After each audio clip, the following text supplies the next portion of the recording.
Hi everyone, my name is Banana Raccoon and this is my PvP guide for Windwalker monks. In this guide I'll be going over talents, glyphs, stat priorities, enchants, macros and rotations.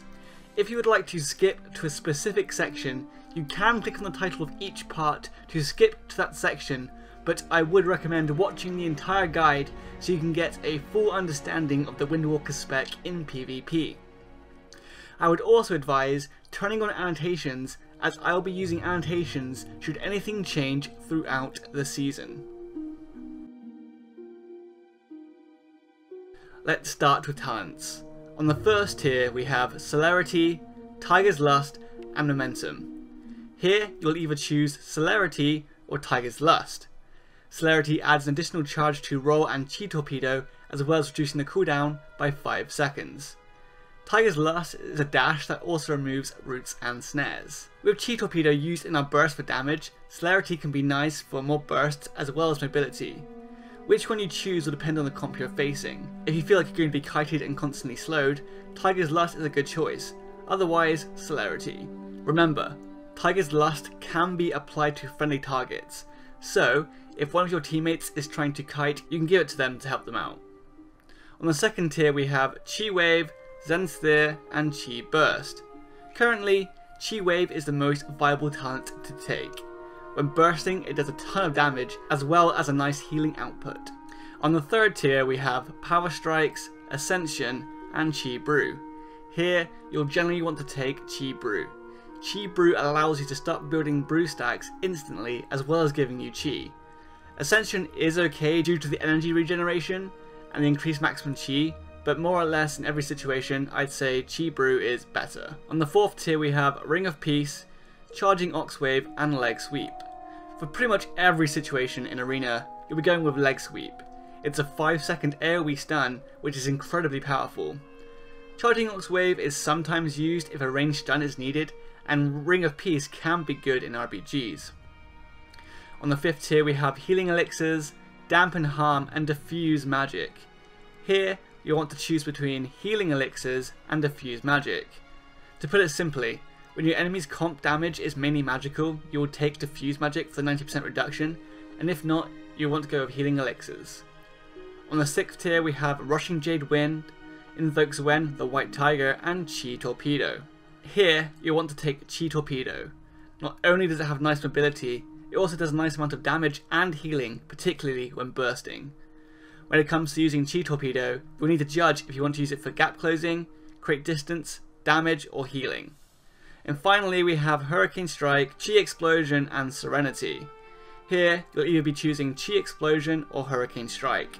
Chi Explosion is generally the talent you'll want to take and is incredibly versatile. The ability changes depending on the amount of Chi used. Chi Explosion is great because it's great for more sustain, fast brew stack building as well as great burst.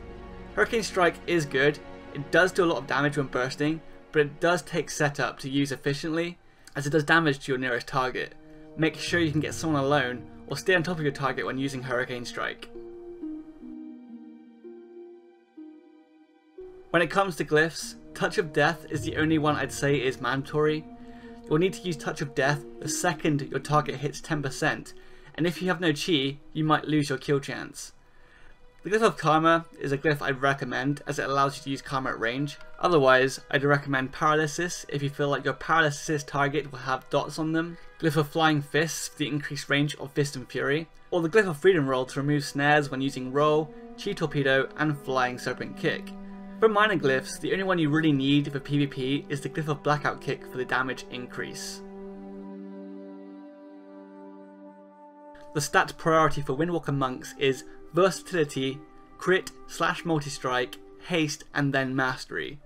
Some monks prefer to prioritize Haste over Multi-Strike when running Chi Explosion. For enchants, you want to enchant your neck, back and rings with Versatility, and then either Mark of the Frostwolf or Mark of Warsong on your weapon, depending whether you want Multi-Strike or Haste.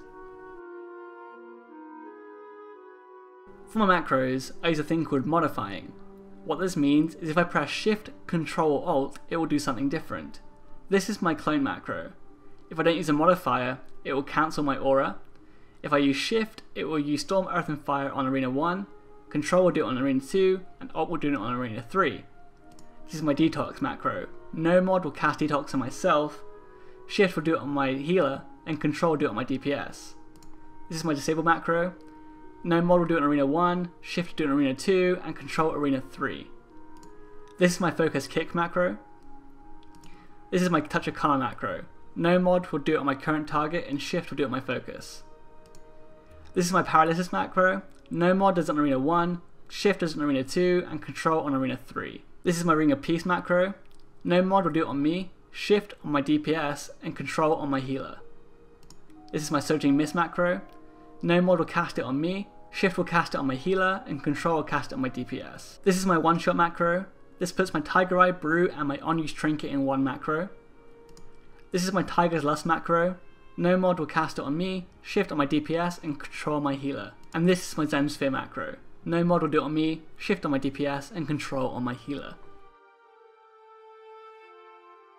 Unlike PvE, in PvP there is no set rotation, so we will look at this as a general priority system. To build up Chi, you'll either use Jab, Chi Brew, or Expel Harm if you need a heal. 2. Tiger Palm for the buff. 3. Rising Sun Kick for the debuff. 4. Fist of Fury, and 5. Blackout Kick or Chi Explosion. Make sure you have your Tiger Power buff up at all times so your attacks ignore 30% of the enemy's armor, as well as having the Rising Sun Kick debuff on your target as much as possible, so your abilities do 20% more damage. In the near future, I will be making a separate guide on how to set up burst and how to execute your burst for maximum damage. Overall, Windwalker Monk is an incredibly fun and versatile spec to play with a high skill cap. I hope you found this guide helpful. Thank you for watching, and I'll see you in the next video.